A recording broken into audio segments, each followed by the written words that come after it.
শাওণ মাহটো শিৱ বাবাৰ আটাইতকৈ পবিত্ৰ মাহ। শিৱ বাবাই নিজে কৈছে যে শাওণ মাহত যোনে মোক পূজা কৰে তেওঁলোকক মই বৰদান দিবলৈ বাধ্য। কাৰণ এই শাওণ মাহতে পাৰ্বতীয়ে শিৱক আৰাধনা কৰি পত্নীৰ স্বীকৃতি পাইছিল, অৰ্থাৎ বিয়া হৈছিল। এই মাহটোতে শিৱ বাবাই আৱিৰ্ভাৱ হয় বুলি কয়।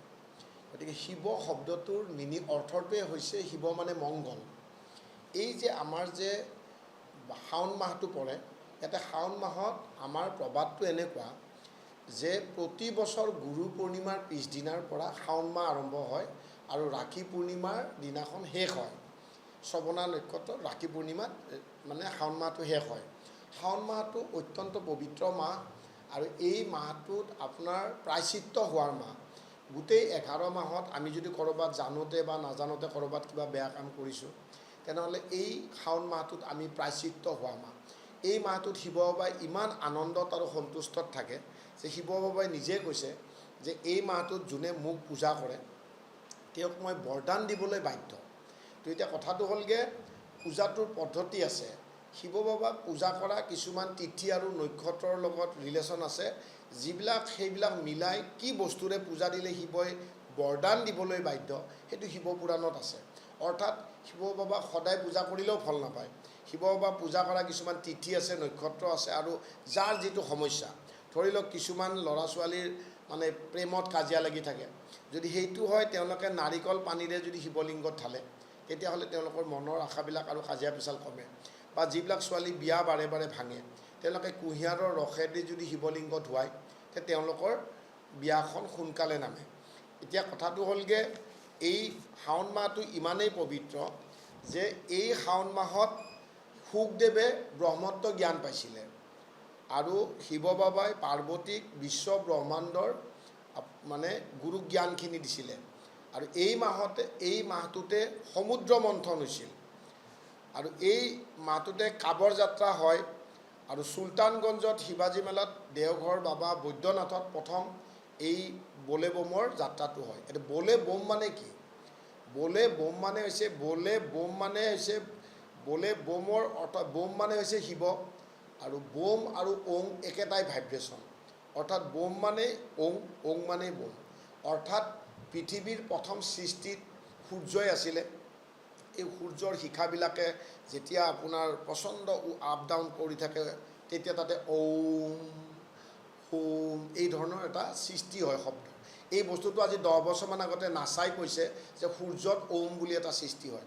তো এই গোটেই বস্তুখিনি আমাৰ মানে হিন্দু ধৰ্মত 5-10 হাজাৰ বছৰ আগতে ঋষিমুনিয়ে কৈছিলে। এতিয়া কথাটো হ'লগৈ, আজি শাওণ মাহৰ পবিত্ৰ দিন, অত্যন্ত শুভ দিন। এই দিনটোত যদি আপোনালোকে বেলপাত পাৰিলে 108টা দিব লাগে, আৰু যদি নোৱাৰে তেনেহ'লে আপোনালোকে কমচে কম 11টা বেলপাত দিয়ক আৰু আকন ফুল দি পূজা দিব লাগে। আকন ফুল দি পূজা দিলে মানুহৰ মনৰ আশা পূৰ্ণ হয় আৰু আজিৰ দিনটো অত্যন্ত পবিত্ৰ দিন। গতিকে আজিৰ দিনটোত আপোনালোকে পূজা দিয়ক। আৰু এই মাহটোত গাখীৰ খাব নালাগে। এতিয়া গাখীৰ কেলৈ খাব নালাগে? গাখীৰ এইকাৰণে খাব নালাগে কাৰণ এই মাহটোত সূৰ্য লম্বভাৱে পৰে, যিটোৰ কাৰণে অত্যন্ত মানে গৰম হয়, সেইকাৰণে বৰষুণ হয়। গৰমৰ কাৰণে যেতিয়া বৰষুণ হয়, বৰষুণ হ'লে গোটেই পথাৰবিলাকত পানী চানী ভৰ্তি হয়, মাটিৰ তলৰ কিছুমান কেমিকেল ৰাসায়নিক ক্ৰিয়া ওপৰলৈকে উঠি আহে। যিবিলাক শাক পাচলিত লাগিলে সেই শাক পাচলিবিলাক গৰু ছাগলীয়ে খালে গাখীৰটো অপবিত্ৰ হয়। এই গাখীৰটোৱে কিডনীত এফেক্ট কৰে বা আমাৰ হাৰ্টৰ কাৰণেও বেয়া। সেইকাৰণে আগৰ দিনত আমাৰ হিন্দু ধৰ্মত শাওণ মাহৰ গাখীৰখিনি শিৱলিংগত ঢালিছিল। এতিয়া শিৱলিংগত কেলৈ ঢালে? শিৱলিংগত ঢালাটো হৈছে কি, মেইন মন্দিৰৰ গম্বুজৰ চেণ্টাৰত মাজত বা উত্তৰ দিশত, কাৰণ শিৱ বা উত্তৰ দিশৰ গৰাকী, যেতিয়া উত্তৰ দিশত শিৱলিংগটো স্থাপন কৰি তাতে গাখীৰ ঢালি দিয়ে তেতিয়া হায়েষ্ট পজিটিভ উৰ্জা প্ৰডাকশ্যন হয়। গতিকে মানুহৰ হায়েষ্ট পজিটিভ উৰ্জা প্ৰডাকশ্যন হয় কাৰণে শিৱলিংগত মানুহে গম্বুজৰ তলত শিৱলিংগত গাখীৰ ঢালে। তো গতিকে কাৰোবাৰ ধৰক এতিয়া শিৱক পূজা কৰা কিছুমান নিয়ম আছে। নিয়মবিলাক কেনেকুৱা, তিথিভেদে নক্ষত্ৰভেদে এই পূজাবিলাক বেলেগ হয়। শিৱ পুৰাণত ক্লিয়াৰকৈ শিৱ বাবাই নিজে বাধ্য হৈ লিখিছে যে মোক যদি মানুহে যদি ফৰ্মেটত, তাৰমানে কিছুমান ফৰ্মেট থাকে, ধৰক চবৰে আকাংক্ষা একে নহয়। কাৰোবাৰ চাকৰি হোৱা নাই, কাৰোবাৰ বিয়া হোৱা নাই, কাৰোবাৰ কোৰ্ট কেছ চলি আছে, কাৰোবাৰ বা গাড়ী মটৰ নাই, কাৰোবাৰ থকা ঘৰ নাই। এইটো চবৰে বেলেগ বেলেগ লক্ষ্য আছে তো লক্ষ্য বেলেগ বেলেগ থাকিলে পূজাৰ পদ্ধতি বেলেগ বেলেগ হয়। তো এতিয়া কথাটো হ'লগৈ আমাৰ শিৱ পুৰাণত কৈছে যে শুক্লপক্ষৰ দ্বিতীয়, পঞ্চম, ষষ্ঠ, সপ্তম, নৱম, দ্বাদশ মানে ত্ৰয়োদশী আৰু চতুৰ্দশী এইকেইটা দিনত যদি মানুহে পূজা কৰে শিৱ বাবাই দিবলৈ বাধ্য। স্পেচিয়েলি শুক্লা ষষ্ঠী আৰু শুক্লা ত্ৰয়োদশীত যদি শিৱ বাবা পূজা কৰে শিৱ বাবাই দিবলৈ বাধ্য। আৰু কৃষ্ণপক্ষৰ প্ৰতিপদ, চতুৰ্থী, পঞ্চমী, ষষ্ঠ, অষ্টম, একাদশ, দ্বাদশ, ত্ৰয়োদশ আৰু অমাৱস্যা এইকেইটাত যদি পূজা দিয়ে তেনেহ'লে মনৰ আশা পূৰ্ণ হয়। এতিয়া পূজাটো কি কৰিব? মানুহৰ চবৰে লক্ষ্য বেলেগ বেলেগ, প্ৰয়োজন বেলেগ বেলেগ। তো যদি আপোনাৰ ঘৰত কেঞ্চাৰ পেচেণ্ট আছে বা দুৰাৰোগ্য দীঘলীয়া বেমাৰী আছে তেনেহ'লে সদায় শিৱলিংগক আপোনাৰ কুশেৰে পূজা কৰিব লাগে। কুশ আৰু পানী, কুশ বুলি এডাল গছ আছে, এই পূজা কৰা বামুণবিলাকে সেই কুশেৰেই পূজা কৰে। কুশেৰে পূজা কৰিলে আপোনাৰ বেমাৰ ভাল হয় আৰু কেঞ্চাৰ জাতীয় প্ৰব্লেমবিলাক কমি যায়। যাক সম্পত্তি বহুত বেছি লাগে তেওঁলোকে দৈৰে শিৱলিংগ ধোৱালে টকা পইচাৰ যোগটো ভাল হয়।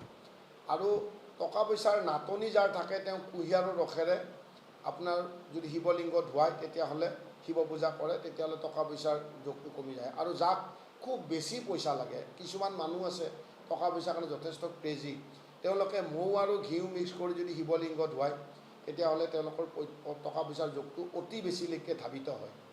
যাৰ সন্তান নাই, সন্তান পাবলৈ হ'লে আপোনাৰ গাখীৰ আৰু চেনি মিক্স কৰি সেই পানীৰে যদি শিৱলিংগ ধোৱায়, এইটো শাওণ মাহ অত্যন্ত পবিত্ৰ মাহ, এই মাহটোত পূজা কৰা ফল আপুনি কেতিয়াও বৃথা নাযায়।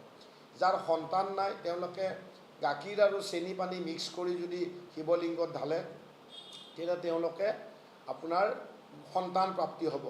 শিৱপুৰাণত কৈছে যাক ক্ষমতা লাগে, যোনে ৰাজনীতি কৰে, যাক CM হ'ব ইচ্ছা বা ডাঙৰ পদবী লাগে তেওঁলোকে ৰঙা চন্দনে যদি শিৱলিংগ পূজা কৰে তে শিৱ বাবাই তেওঁক দিবলৈ বাধ্য। শান্তি পাবলৈ পানীৰে পূজা কৰিব লাগে। শত্ৰু নাশ কৰিবলৈ হ'লে কুঁহিয়াৰৰ তেলেৰে পূজা সৰিয়হৰ তেলেৰে পূজা কৰিব লাগে, তেতিয়া শত্ৰু নাশ হয়। সন্তান জ্ঞানী হ'বলৈ হ'লে চেনি আৰু গাখীৰ মিক্স কৰি শিৱলিংগ ধোৱাব লাগে। যাৰ গাৰ বিষ আছে বা স্কিনৰ প্ৰব্লেম আছে তেওঁলোকে মৌৰে শিৱলিংগ ধোৱাব লাগে। যাৰ আপোনাৰ ঘিৰে পূজা কৰিলে বংশ বৃদ্ধি হয়, মনৰ কামনা সিদ্ধি হয় আৰু বিপদ নহয়, গতিকে ঘিৰে শিৱলিংগ পূজা কৰিলে ভাল। ভস্মৰে পূজা কৰিলে মুখ্য লাভ হয়, মুক্তি লাভ হয় আৰু শান্তি লাভ হয়। গতিকে ভস্ম বস্তুটোনো কি? গৰুৰ গোবৰটো শুকাই পুৰি দিব, পুৰি যিটো ছাই সেইটো হৈছে ভস্ম। তো সেই ভস্মৰে পূজা কৰিলে মুখ্য লাভ হয়। বেমাৰ ভাল পাবলৈ গৰু গাখীৰে পূজা কৰিব পাৰে যদি সৰু সুৰা বেমাৰ হয়, কিন্তু যদি কেঞ্চাৰ জাতীয় পেচেণ্ট থাকে, দুৰাৰোগ্য বেমাৰৰ পেচেণ্ট থাকে তেতিয়াহ'লে কিন্তু কুশেৰে পূজা কৰিব। ঘৰত যদি আপোনালোকৰ দুখ দূৰ কৰিব লাগে তে তেলেৰে পূজা কৰিব। গৃহকণ্ডল যদি কমাব লাগে তো নাৰিকলৰ পানীৰে পূজা কৰিব। ছোৱালী ল'ৰা ছোৱালী যদি প্ৰেমত কাজিয়া লাগি থাকে তেনেহ'লে নাৰিকল পানীৰে পূজা কৰিলেও শিৱ বাবাক মানে বিবাহিত জীৱনটো ভাল হয়। আৰু যিবিলাক ছোৱালী বিয়া ভাঙি থাকে, অলপৰ কাৰণে বিয়া ভাঙে, সেইবিলাক মানুহে কুঁহিয়াৰৰ ৰসেদি যদি পূজা কৰে শিৱলিংগ ধোৱায় তেতিয়াহ'লে তেওঁলোকৰ মানে বিয়াটো সোনকালে নাহে। কোৰ্ট কেছ, ঋণ বা ধাৰ দুপাৰ থকা মানুহে যদি সমস্যাত জুৰুলা হৈ গৈছে তে মৌৰে যদি শিৱলিংগ ধোৱায় তে তেওঁলোকৰ কোৰ্ট কেছৰ বস্তুটো পাতল হৈ যায় আৰু শত্ৰুপক্ষই তেওঁলোকক প্ৰেমৰ চাৱনি দি চাবলৈ আৰম্ভ কৰে, খং ভাৱটো কমি যায়। বিদ্যা লাভ কৰিবলৈ হ'লে মিশ্ৰি বা চেনি পানী মিক্স কৰি শিৱলিংগ ধোৱাব লাগে। বিবাহ বিচ্ছেদ বা কোৰ্ট কেছ ঝামেলা চলি থাকিলে কেশৰ, এই জৰ্দাপানত যে খাওঁ আমি, এই কেশৰ আৰু গৰুৰ গাখীৰ মিক্স কৰি শিৱলিংগত ঢালিব লাগে। যাৰ ফাৰ্ম হাউচ আছে, গৰু চৰু জীৱ জন্তু বেছি, তেওঁলোকে দৈৰে যদি শিৱ পূজা কৰে সদায় তেওঁলোকৰ পশুধন কেতিয়াও কমি নাযায়। সম্পদ বৃদ্ধি হ'বলৈও দৈৰে পূজা কৰিব লাগে। এতিয়া কথাটো হ'লকে পূজা কোনটো কোনটো তিথিত কৰিব? শিৱ বাবাক চব দিশত পূজা কৰিলে শিৱ বাবাই ভাল নাপায়। গতিকে শিৱ বাবাক পূজা কৰা নিয়ম হৈছে শুক্লপক্ষৰ দ্বিতীয় তিথি, পঞ্চমী তিথি, ষষ্ঠী তিথি, নৱমী, সপ্তমী বা দ্বাদশ আৰু ত্ৰয়োদশী এইকেইটা দিনতহে শিৱ পূজা কৰিলে ফল পায়। আৰু কৃষ্ণপক্ষৰ চতুৰ্থী, পঞ্চমী, ষষ্ঠী, অষ্টমী, একাদশী, দ্বাদশী, ত্ৰয়োদশী আৰু অমাৱস্যা এইকেইটা ডেটত যদি পূজা কৰে তেতিয়া আটাইতকৈ বেছি ফল পায়। যিবিলাক মানুহৰ কৰ্মব্যস্ততাত অত্যন্ত বেছি সময় নাই তেওঁলোকে শুক্লপক্ষ ষষ্ঠী আৰু ত্ৰয়োদশী তিথিত যদি পূজা কৰে ৯৭ দিনত ফল পাব। আৰু যদি কৃষ্ণপক্ষত যদি পঞ্চমী আৰু দ্বাদশ তিথিত যদি পূজা কৰে, যাৰ যিটো প্ৰব্লেম সেইৰে পূজা কৰিলে ফলটো পাব। এতিয়া 97 দিননো কি বস্তু? পূৰ্ণিমাৰ দুদিন আগৰ পৰা আপুনি এডাল আহঁত গছ আৰু বটগছ ঘৰত স্থাপন কৰক, কৰি ৰেগুলাৰ পানী দিব। 3 পূৰ্ণ পূৰ্ণিমা হ'বলৈ আপোনাৰ 97 দিন লাগে। শিৱপুৰাণত কৈছে, যোন মানুহে 97 দিন কণ্টিনিউৱাছ গেপ নকৰাকৈ যোনে পূজা দিয়ে, তেওঁৰ মনৰ আশা পূৰণ কৰিবলৈ শিৱ বাবা বাধ্য। কাৰণ শিৱটো আপোনাৰ একদম সোনকালে সন্তুষ্ট হোৱা গ্ৰহ ভগৱান। গতিকে এই গোটেই শাওণ মাহটো আপোনালোকে শিৱ বাবা পূজা কৰক। আৰু এই শাওণ মাহত মানুহে নিৰামিষ খাব লাগে। আৰু এই মাহটোত গোটেই বছৰটোত য'ত যি বেয়া কাম জানোতে বা অজানিতে হৈছিলে, সেইটো প্ৰায়শ্চিত্ত হোৱা মাহ। গতিকে অত্যন্ত আজিৰ দিনটো অত্যন্ত, আজি সোমবাৰ, শাওণ মাহৰ সোমবাৰটো দেৱতাৰো দুৰ্লভ বুলি কয়। এইটো ইমানেই পবিত্ৰ মাহ যে এই মাহটোত আপোনালোকে আজিৰ দিনটোত যদি বেলপাত 108টা দিব পাৰে, 108টা দিব পাৰিলে ভাল। কিন্তু যদি 108টা বেলপাত নাই, তেনেহ'লে 11টা মিনিমাম বেলপাত দিব। ইয়াতে মোৰ ক'বলগীয়া কথাটো এনেকুৱা যে শিৱ বাবাক কেতিয়াও তুলসীৰে পূজা নকৰিব, আৰু কেতেকী ফুলেৰে পূজা নকৰিব, আৰু বেলপাত কেতিয়াও মূৰত নল'ব। মূৰত ল'লে মানুহৰ শক্তি ক্ষয় হয়। গতিকে তুলসী দি পূজা নকৰিব, কেতেকী ফুলেদি পূজা নকৰিব, আৰু মূৰত কেতিয়াও বেলপাত নল'ব। ভগৱান শিৱক সন্তুষ্ট কৰিবৰ কাৰণে আপোনাৰ আকন ফুল যে আছে, যদি সময় নাই বা যদি বেলপাত পোৱা নাই, 11টা বেলপাত মিনিমাম 3টা পাত থকা 11টা বেলপাতেদি পূজা কৰক। লগত আপোনালোকে আকন ফুল দিব। এই দি পূজা কৰিলে 97 দিন পিছত আপোনাৰ মনৰ আশা পূৰণ হোৱাটো মোটামুটি এইটো প্ৰবাদ আছে, শিৱপুৰাণতো আছে। গতিকে আজি অত্যন্ত শুভ দিন। এই দিনটোতে আপোনালোকে শিৱটো শ্ৰদ্ধাৰে কৰক। আৰু শিৱ এনেকুৱা এটা ভগৱান, যিটো ভগৱানে কেতিয়াও আপোনাক নিৰাশ নকৰে, খুব সোনকালে সন্তুষ্ট হয়। আপুনি যদি কয় যে মোৰ বাবা মোৰ একোৱেই নাই, পইচা পাতিও নাই, সাধাৰণ যদি এটা মাটিৰ টুকুৰা এটাও যদি ভক্তিভাৱে যদি আপুনি শিৱলিংগত থৈ পেলাই যদি মূৰটো লগায়, তেতিয়া আপোনাৰ সেই মনৰ আশাটো পূৰণ হয়।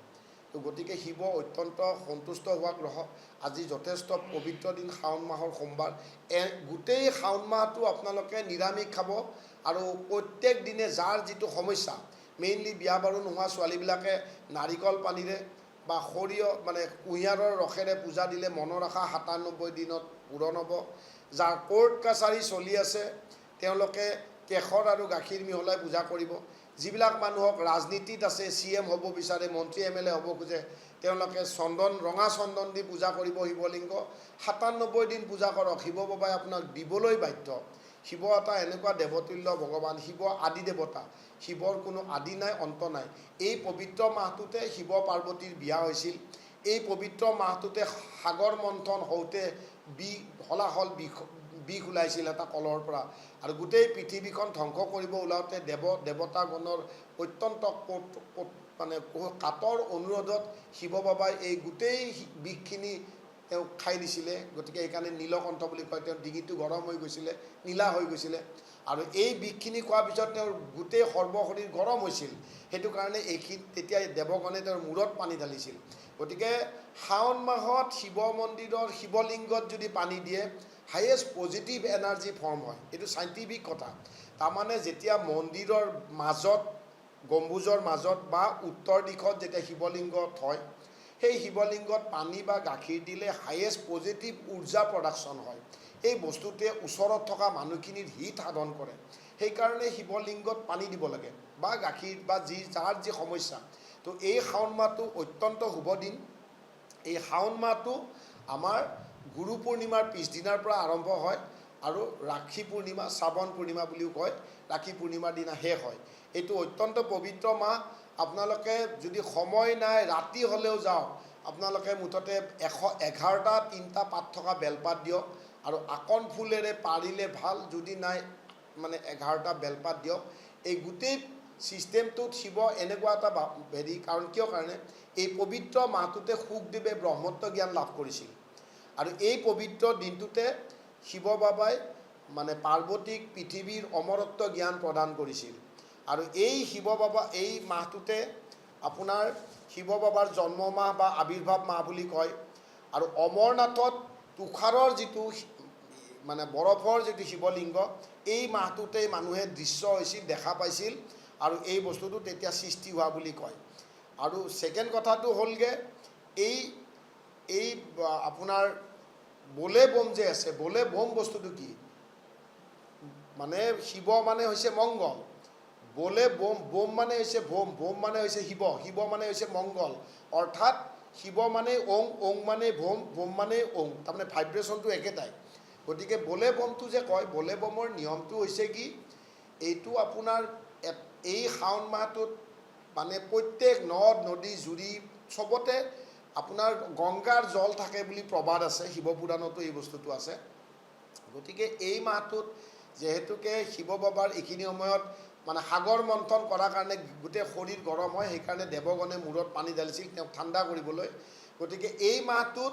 আপোনাৰ নিয়ম হৈছে মানে ষ্টীলৰ বা তামৰ বাচন দুটাত নদ নদীৰ পৰা পানী আনি শিৱলিংগত ঢালিব লাগে যদি আপোনাৰ গা বেয়া মিনিমাম 100 খোজ আহি আপুনি পানী ঢালিব লাগে আৰু এই পানী অনা বাচনকেইটা মাটিত থ'ব নালাগে তাৰমানে কণ্টিনিউৱাছ আনিব লাগে যদি আপোনালোকে নোৱাৰে তে 11 মানে 100 ফুট মিনিমাম 100 খোজ 100 খোজ খোজকাঢ়ি আহি শিৱলিংগত পানী ঢালিব লাগে আৰু এই শিৱলিংগত পানীখিনি লৈ আহি থাকোঁতে ৰাস্তাত থ'ব নালাগে নথোৱাকৈ কণ্টিনিউৱাছ আনিব লাগে এইটো এটা ধৈৰ্যৰ মাহ এইটো এটা পবিত্ৰ মাহ প্ৰায়চিত্তৰ মাহ অত্যন্ত পবিত্ৰ মাহ আৰু এই মাহটোত নিৰামিষ খাব আৰু গেৰুৱা বস্ত্ৰ পিন্ধি শিৱ বাবাক পূজা কৰিব লাগে কাৰণ শিৱ উত্তৰৰ গৰাকী তো এতিয়া গেৰুৱাটো কিয় পিন্ধে গেৰুৱা বস্তুটো হৈছে সূৰ্যৰ যিটো আভাস ওলায় এই আভাসটোৰ প্ৰথম ৰশ্মিটো আহে গেৰুৱাই মানুহৰ মনত শান্তি সুখ আৰু সমৃদ্ধি আনে গতিকে গেৰুৱা ৰংটোৱে পৃথিৱীত শান্তিৰ বাৰ্তা কঢ়িয়ায় সূৰ্যৰ প্ৰথম যিটো ৰেঙনি পৃথিৱীত আভাসটো পৰে এইটো গেৰুৱা সেইকাৰণে গেৰুৱা ৰংটোত হিন্দু ধৰ্মত শান্তি প্ৰগতি আৰু মানে বুজা পৰাৰ এটা ৰং হিচাপত গ্ৰহণ কৰে সেইকাৰণে যিবিলাক মানুহ খুব মানসিকভাৱে অশান্তিত থাকে ডিপ্ৰেশ্যনত থাকে ছুইচাইড টেণ্ডেঞ্চি থাকে তেওঁলোকে সোমবাৰে গেৰুৱা বস্ত্ৰ পিন্ধিব লাগে আৰু নিৰামিষ খাব লাগে তেতিয়া তেওঁলোকৰ মনৰ আশাবিলাক পূৰণ হয় আৰু যিবিলাকে অত্যন্ত ডিপ্ৰেশ্যনত আছে বা ছুইচাইড কৰা টেণ্ডেঞ্চি আছে বা অত্যন্ত মন বেয়া তেওঁলোকে আহঁত গছৰ তলত যদি 1 ঘণ্টা বা 2 ঘণ্টা বহি দিয়ে তেতিয়া তেওঁলোকৰ মনটো স্থিৰ হৈ যায় আহঁত এডাল এনেকুৱা দেৱতুল্য গছ যে আহঁত গছৰ তলত যেতিয়া মানুহ থাকে আহঁত গছ এডাল এনেকুৱা গছ যিজনে 24 ঘণ্টাই অক্সিজেন প্ৰডাকশ্যন দিয়ে আৰু হায়েষ্ট পিয়'ৰ অক্সিজেনটো দিয়ে সেইকাৰণে তুলসী গছ আৰু আহঁত গছডাল আমাৰ মানুহে মানে পদূলিত ৰাখে তুলসী আৰু আহঁত গছডালত শিৱপুৰাণত লিখিছে যে যিবিলাক মানুহ শাৰীৰিকভাৱে দুৰ্বল আৰু যোনে 120 বছৰ জীয়াই থাকিব খোজে তেওঁলোকে ব্ৰহ্ম মুহূৰ্তত আহঁত গছৰ তলত যদি 108 বাৰ দৌৰে তো 120 বছৰলৈকে তেওঁ নিৰোগী হৈ ডেকা হৈ থাকিব আৰু তেওঁ বুঢ়া বয়সত বিয়া কৰালেও সন্তান জন্ম দিব পাৰিব অৰ্থাৎ ব্ৰহ্ম মুহূৰ্তটো হ'লগৈ সূৰ্য উদয়ৰ ৰাতিপুৱাৰ 1.5 ঘণ্টা আগৰ সময়খিনি ব্ৰহ্ম মুহূৰ্ত সেই ব্ৰহ্ম মুহূৰ্তত হায়েষ্ট ওজন লেয়াৰটো পৃথিৱীলৈকে নামি আহে গতিকে সেই সময়খিনিত যদি আহঁত গছৰ তলত দৌৰে সেইখিনি সময়ত আহঁত গছে হায়েষ্ট পিয়'ৰ অক্সিজেন এৰি দিয়ে গতিকে ঋষিমুনিবিলাকে আগতে আহঁতৰ তলত ধ্যান কৰিছিল আপুনি যদি ব্ৰহ্ম মুহূৰ্তত যদি 45 মিনিট সময় যদি পিয়'ৰ অক্সিজেনটো পায় গোটেই দিনটোত অক্সিজেন কমি থাকিলেও আপোনাৰ শৰীৰৰ চেলবিলাক মগজুলৈকে এক্টিভ হৈ থাকে ডেকা হৈ থাকিব আৰু ডেকা মানে নিৰোগী হৈ ডেকা হৈ থাকিব গতিকে আহঁত গছৰ আৰু কেইটামান এক্সট্ৰা গুণ আছে আহঁত গছে গৰম দিনত ঠাণ্ডা আহঁত গছৰ আৰু কেইটামান গুণ আছে আহঁত গছে গৰম দিনত ঠাণ্ডা বতাহ দিয়ে আৰু ঠাণ্ডাৰ দিনত গৰম বতাহ দিয়ে তো গতিকে আহঁত গছে আটাইতকৈ ডাঙৰ কথা আহঁত গছৰ আপোনাৰ হায়েষ্ট আপোনাৰ মানে বেক্টেৰিয়া এবজৰ্ব কৰা ক্ষমতা আছে গতিকে আপোনালোকক মই এইটো কথাই কৈছোঁ আপোনালোকে দিনত পাৰিলে 1 ঘণ্টা 2 ঘণ্টা যিমান পাৰে আহঁত গছৰ তলত বহিব মন শৰীৰ মগজুলৈকে গোটেইখিনি বস্তু পিয়'ৰ হেৰি হৈ যাব যিটোৰ পৰা আপোনালোকৰ বডিটোৱে এক্টিভেট হয় আৰু ডেকা হৈ থাকে আমাৰ হিন্দু ধৰ্মত তুলসীৰ কথা কৈছে ধৰক তুলসী গছডাল আমি কেনেকুৱা যে 99ডাল গছে যিমান অক্সিজেন প্ৰডাকশ্যন কৰে এডাল তুলসী গছে সিমান পিয়'ৰ অক্সিজেন প্ৰডাকশ্যন কৰে সেইকাৰণে হিন্দু ধৰ্মৰ শ্ৰেষ্ঠ আৱিষ্কাৰেই হৈছে তুলসী গছৰ ওচৰত থাকিলে তুলসী পাতত এটা উদ্যায়ী বুলি এটা কেমিকেল আছে এই উদ্যায়ী কেমিকেলটোৱে গছডালৰ 10 হাত ৰেডিয়াছৰ ভিতৰত জলবায়ুৰ লগত লগ হৈ পেলাই এটা এণ্টি বেক্টেৰিয়া অৰ্থাৎ বীজাণু নাশ কৰিব পৰা এটা এনভাইৰনমেণ্ট সৃষ্টি কৰে। সেইকাৰণে তুলসী গছৰ ওচৰত মানুহ থাকিব লাগে। তুলসী গছৰ পাত খালে আপোনাৰ কেঞ্চাৰ জাতীয় বেমাৰ পৰ্যন্ত কমি যায়। তুলসী ইমান দেৱতুল্য বস্তু যে তুলসী মানুহ মৰিলে ডেড বডিটো তুলসীৰ ওচৰত ৰাখে। কেলেই ৰাখে? তুলসী মানুহ এজন যেতিয়া মৰিলে মানুহজনৰ ব্ৰেইনত 6 ঘণ্টালৈকে এটা পালছ থাকে। সেইকাৰণে কিজানিবা জীয়াই নেকি বুলি পিয়'ৰ অক্সিজেনৰ সান্নিধ্যত থাকিবৰ কাৰণে তুলসী গছৰ তলত 4 ঘণ্টা মিনিমাম উত্তৰায়ণ কৰি ৰাখে, অৰ্থাৎ মেগনেটিক ফিল্ডত ৰাখে। উত্তৰ মেৰু দক্ষিণ মেৰু, দক্ষিণত মূৰ কৰি হ'লে মানুহৰ যৌৱন উভতি আহে, ডেকা হৈ থাকে। সেইকাৰণে উত্তৰায়ণ কৰি দিয়ে, এণ্টি মেগনেটিক উত্তৰৰ ফালে মূৰ কৰি দিয়ে। আৰু সুধিলে কয় যে মানুহজন স্বৰ্গ প্ৰাপ্তিৰ কাৰণে উত্তৰায়ণ কৰি দিছোঁ। একচুৱেলি উত্তৰত কৰি ৰাখি 4 ঘণ্টা চাই যে কিজানিবা পিয়'ৰ অক্সিজেনৰ সান্নিধ্যত থাকি ডেড বডিটোৱে মানে কিজানিবা উভতি আহে নেকি, জীয়াই আহে নেকি বুলি হিন্দু ধৰ্মত লাষ্ট এটা ট্ৰাই কৰে। তুলসী ইমানেই পবিত্ৰ যে মাহেকীয়া হ'লে মাইকী মানুহক চুব নিদিয়ে, কিন্তু আপোনাৰ মানুহ মৰিলে আকৌ তুলসী গছৰ গুৰিতেই ৰাখে। গতিকে হিন্দুটো কমপ্লিট বিজ্ঞানসন্মত জীৱন প্ৰণালী। বহুত মানুহে টিভিৰ ইণ্টাৰভিউত কয় যদি যদি তহঁতে মাতা হয় গৰুৰ গাখীৰ কেলে বিক্ৰী কৰ, কিয় কৰ, বা এনেকুৱা ধৰণৰ গৰুৰ পেচাব খাওঁ বা এনেকুৱা। তো মাতাটো কিয় কয় হিন্দু ধৰ্মত? হিন্দু ধৰ্মটো ঋষিমুনিবিলাকৰ যুগ যুগ ধৰি ৰিচাৰ্চ কৰাৰ ফল এটা। কিয় মাতা কয়? কাৰণ গৰুৰ যিটো পেচাব, এই গৰুৰ পেচাবটোৱে আপোনাৰ যদি এভৰি অল্টাৰনেট ডে খায়, এদিন বাদে এদিন খায়, তেতিয়াহ'লে আপোনাৰ শৰীৰত কোনো নিগেটিভ এনাৰ্জি থকা কোনো আপোনাৰ টক্সাইড মানে আপোনাৰ কোনো বেয়া বেমাৰ হ'ব নোৱাৰে। গৰুৰ পেচাব যদি এভৰি অল্টাৰনেট ডে খায় তেতিয়াহ'লে কেঞ্চাৰ পৰ্যন্ত ৰখি যায়। গৰুৰ পিঠিত যদি পুৱা গধূলি 10 বাৰ হাত ফুৰাই তেনেহ'লে হাৰ্টৰ ব্লক খুলি যায়। গৰুক যদি পুৱা আৰু গধূলি যদি 5 মিনিট সাবতি ধৰে প্ৰেছাৰ কণ্ট্ৰল হয়। গৰুৰ গোবৰ আপোনাৰ হায়েষ্ট অৰ্গেনিক সাৰ। গৰুৰ দৈ খালে পঞ্চ ইন্দ্ৰিয়, চকু, মুখ, কাণ, চকু চব এক্টিভ হৈ থাকে। গতিকে দৈ খাব লাগে। গৰুৰ গাখীৰ 14 বছৰ বয়সলৈকে ল'ৰা ছোৱালীক খোৱালে ব্ৰেইনৰ পৰা চুলিৰ পৰা হাড়দি মজবুত হয়। গৰু আপোনাৰ যদি গৰুৰ গোহালিৰ ওচৰত যদি আপুনি থাকে, গৰুৰ পেচাবৰ দুৰ্গন্ধটো পালে হাৰ্ট লাঞ্চৰ প্ৰব্লেম নহয়। গৰুৰ গোহালিৰ ওচৰত থাকিলে স্কিনৰ বেমাৰ নহয়। গৰু এটা এনেকুৱা দেৱতুল্য বস্তু যিটো কাৰণে গৰুৰ বিষয়ে যদি এটা প্ৰগ্ৰেমো কৰোঁ তে গৰুৰ বিষয়ে কৈ শেষ নহ'ব। গতিকে হিন্দু ধৰ্মত চিম্বলিকেলি গৰুক মা বুলি কৈছে। এটা মাকেহে এটা সন্তানক ইমানখিনি পজিটিভ চাথ দিয়ে যিটো কেৱল এটা জন্তুই দিয়ে। গৰু এটা একমাত্ৰ জীৱ যোনে ডিছচাৰ্জ কৰোঁতেও অক্সিজেনৰ জেগাত কাৰ্বন ডাই অক্সাইডৰ জেগাত অক্সিজেন দিয়ে। কাৰণ পৃথিৱীৰ চব জীৱ জন্তুৱে উশাহ নিশাহ লওঁতে কাৰ্বন ডাই অক্সাইড এৰে, কিন্তু গৰু এটা এনেকুৱা জীৱ যিটোৱে মানে অক্সিজেন, পিয়'ৰ অক্সিজেন দিয়ে। তো গৰুৰ বিষয়ে যদি মই কওঁ এটা প্ৰগ্ৰেম কৰিব পাৰিব, গৰু ইমান দেৱতুল্য বস্তু। সেইকাৰণে এটা মা শব্দটো, এতিয়া আমাৰ এটা বাচ্চা এটা যেতিয়া জন্মে তেতিয়া প্ৰথম তাৰ মুখৰ পৰা মা ওলায়। মা কিয় ওলায়? মা এটা এনেকুৱা সম্পৰ্ক যিটোৱে সন্তানটোক চব প্ৰকাৰে পজিটিভ চাথ দিয়ে। আমি গোটেইবিলাকে এটা ঠাইত আছোঁ, হঠাৎ এটা বাঘ আহিলে আমি চবেই দৌৰিম, কিন্তু মাকটোৱে বাচ্চাটো লৈহে পলাব। সেইকাৰণেই সেইটো মা কেতিয়াও সমান হ'ব নোৱাৰে কাৰো লগত। মা অত্যন্ত দেৱতুল্য সম্পৰ্ক, এটা অমৰ প্ৰেমৰ নিচিনা বান্ধন। ঠিক তেনেকৈ গৰুৰ প্ৰত্যেকটো দিশ ইমান পজিটিভ যে ঋষিমুনিবিলাকে ৰিচাৰ্চ কৰি দেখিছে কেঞ্চাৰ বেমাৰৰ পৰা আপুনি যদি গৰুৰ গোবৰেৰে যদি ঘৰ মুছে, আপোনাৰ ঘৰত কোনো বেক্টেৰিয়া ফৰ্ম হ'ব নোৱাৰে। গৰুৰ গোবৰেৰে যদি চোতালখন যদি মুচি পেলাই তাত ধান মেলি দিয়ে, সেই ধানৰ খানাৰ পৰা কেঞ্চাৰ ফৰ্মেশ্যনটো কমি যায়। আপোনাৰ মানে গৰু ইমান বেছি পজিটিভ যে এটা মাকেহে সন্তানৰ কাৰণে যিমানখিনি কৰে এটা গৰুই কৰে। সেইকাৰণে আমাৰ গৰুটো মাতা কৈছে। যাজ্ঞবল্ক্য ঋষিয়ে কৈছে যে গৰুৰ মাংসত হায়েষ্ট প্ৰটিন থাকে। সেইকাৰণে আমাৰ মানৱ জাতিটো বান্দৰ আৰু চিম্পাঞ্জীৰ মাজৰ প্ৰজাতিৰ এটা জীৱ। যেহেতুকে আমাৰ ষ্টমাক, পেটৰ ষ্ট্ৰাকচাৰটো মাছ মাংস খোৱা প্ৰাণীৰ ষ্ট্ৰাকচাৰ নহয়, গতিকে ইমান হাই প্ৰটিন যেতিয়া আমি খালে আমাৰ শৰীৰত উগ্ৰ ভাৱটো বাঢ়ি যায়, খং কমি যায়, ধৈৰ্য কমি যায়, মানে খং বাঢ়ে, ধৈৰ্য কমি যায়, মানুহৰ সহনশীলতা গুণটো কমি যায়।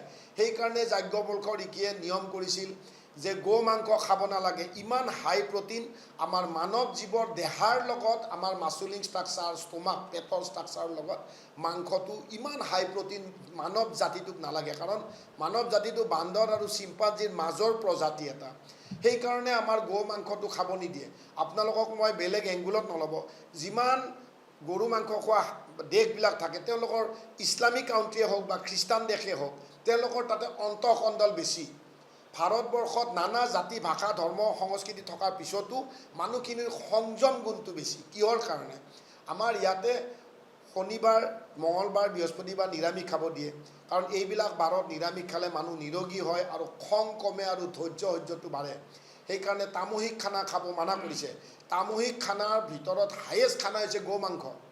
গো মাংসটো হায়েষ্ট তামচিক বুলি কয়। তামচিক মানে যিটো খাব নাপায়, পিঁয়াজ, মচুৰ দালি এনেকুৱা, কিন্তু হায়েষ্ট হাই প্ৰটিন ক'ৰ পৰা আহে? গৰু মাংসৰ পৰা আহে। সেইকাৰণে আমাৰ হিন্দু ধৰ্মত গৰু মাংসটো খাব মানা কৰিছে। আৰু সেইকাৰণে কৈছে যে তুমি গৰুৰ দৈটো খাবা। দৈটো হায়েষ্ট, মানুহজনে যদি দৈ খায় তেনেহ'লে তেওঁৰ কোনো ধৰণৰ ভিটামিন ডেফিচিয়েঞ্চি নহয়। আৰু 14 বছৰলৈকে গৰুৰ গাখীৰটো খুৱাব দিছে ল'ৰা মানুহক, কিন্তু মতা মানুহক দৈ খাব দিছে। গোটেই ছিষ্টেমটোত গো মাতা কিয় হয়? চিম্বলিকেলি মাতা। যেনেকৈ আমি ভাৰত মাতা বুলি কওঁ। ভাৰত মাতা মানে মা নেকি? আমি মাৰ পৰা গছ গছনি পাইছোঁ, জলবায়ু পাইছোঁ, পানী পাইছোঁ, আমি জীয়াই আছোঁ। গতিকে এইখন ভাৰত মাতা, সেইকাৰণে ভাৰত মা। মাটো হৈছে চিম্বলিক শব্দ। মা এটা এনেকুৱা পবিত্ৰ শব্দ যে বাচ্চা এটা জন্মাৰ লগে লগে আপোনাৰ তাৰ মুখেদি মা শব্দটো ওলায়। গতিকে বহুতে এইটো বস্তু মিছ ইউজ কৰি কয় যে গৰু তহঁতে কিয় পেচাব খাওঁ। পেচাব ইমান দেৱতুল্য বস্তু গৰুৰ। এভৰি অল্টাৰনেট ডে, এদিন বাদে এদিন যদি আপোনালোকে ৰেগুলাৰ ৰাতিপুৱা 4 চামুচ যদি গৰুৰ পেচাব যদি 1 গিলাচ পানীত খাই 1 ঘণ্টা একো নাখায়, আপোনাৰ জীৱনত কোনো ক্ৰিটিকেল বেমাৰ, স্পেচিয়েলি কেঞ্চাৰ আৰু হাৰ্টৰ বেমাৰ হ'বই নোৱাৰে। তো গতিকে এইটো বহুত পবিত্ৰ। গৰুৰ লগত শিৱ বাবাৰ ৰিলেশ্যন আছে আৰু এইটো যথেষ্ট পবিত্ৰ মাহ। গতিকে আপোনালোকক মই গোটেইবিলাককে মই আজি শাওণ মাহৰ সোমবাৰত মোৰ মানে শুভকামনা জ্ঞাপন কৰিছোঁ আৰু আপোনালোকক মই অনুৰোধ কৰিছোঁ, আৰু 2টা শাওণ মাহ পাব। আজি এটা 3rd আৰু এটা আছে 4th। এই শাওণ মাহৰ সোমবাৰকেইটা এৰি নিদিব। যেনেকৈ হ'লেও মন্দিৰ দৰ্শন কৰক, যাতে আপোনালোকৰ মনৰ আশা পূৰ্ণ হয়। মই কোৱা ধৰণে পূজাবিলাক কৰিব। এইটো অত্যন্ত পবিত্ৰ মাহ আৰু আপোনালোকক মোৰ শিৱ বাবাৰ এই শাওণ মাহৰ সেইকাৰণে মোৰ আশীৰ্বাদ থাকিল। মহাকাল। যিকোনো খবৰৰ বাবে যোগাযোগ কৰক 7099017330 লগতে 7099017110 নম্বৰত।